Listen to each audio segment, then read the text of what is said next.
The nutritionist said I should eat root vegetables. Said if I could get down 13 turnips a day, I would be grounded, rooted. Said my head would not keep flying away to where the darkness lives.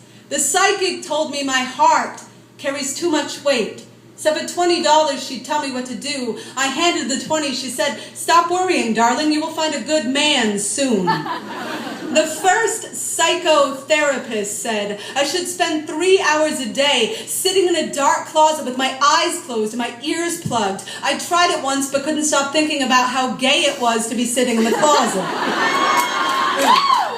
The yogi told me to stretch everything but the truth, said to focus on the out-breath, said everyone finds happiness if they can care more about what they give than what they get. The pharmacist said Klonopin, Lamictal, Lithium, Xanax. The doctor said an antipsychotic might help me forget what the trauma said. The trauma said, "Don't write this poem.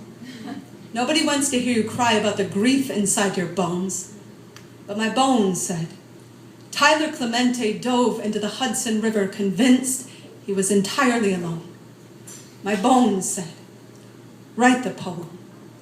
To the lamplight, considering the riverbed, to the chandelier of your faith, hanging by a thread, to every day you cannot get out of bed, to the bullseye of your wrist, to anyone who has ever wanted to die. I have been told sometimes the most healing thing we can do is remind ourselves over and over and over, other people feel this too. The tomorrow that has come and gone, and it has not gotten better. When you are half finished writing that letter to your mother that says, "I swear to God I tried, but when I thought I'd hit bottom, it started hitting back. There is no bruise. Like the bruise, loneliness kicks into the spine." So let me tell you, I know there are days when it looks like the whole world is dancing in the streets, where you break down like the doors of their looted buildings. You are not alone, and wondering who will be convicted of the crime of insisting you keep loading your grief into the chamber of your shame. You are not weak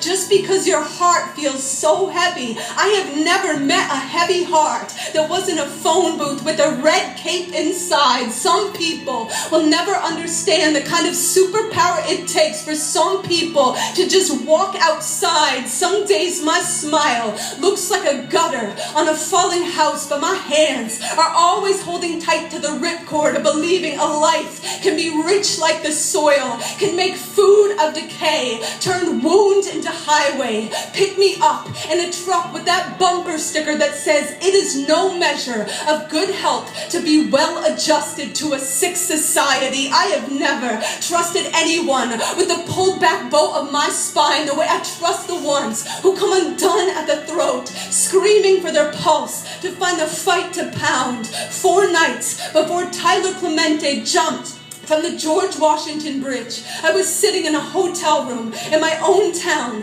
calculating exactly what I had to swallow to keep a bottle of sleeping pills down. What I know about living is the pain is never just ours. Every time I hurt, I know the wound is an echo, so I keep listening for the moment when the grief becomes a window, when I could see what I couldn't see before through the glass of my most battered dream. I watched a dandelion lose its mind in the wind, and when it did, it scattered 1,000 seeds. So the next time I tell you how easily I come out of my skin, don't try to put me back in. Just say, here we are, together at the window, aching for it to all get better, but knowing there is a chance our hearts may have only just skinned their knees, knowing there is a chance the worst day might still be coming. Let me say right now for the record, I am still gonna be here, asking this world to dance even if it kept stepping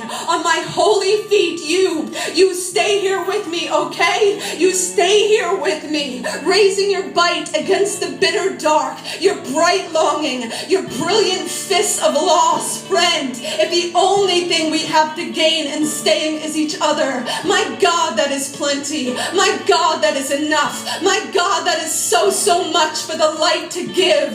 Each of us at each other's backs, whispering over and over and over, live, live, live. Thank you so much.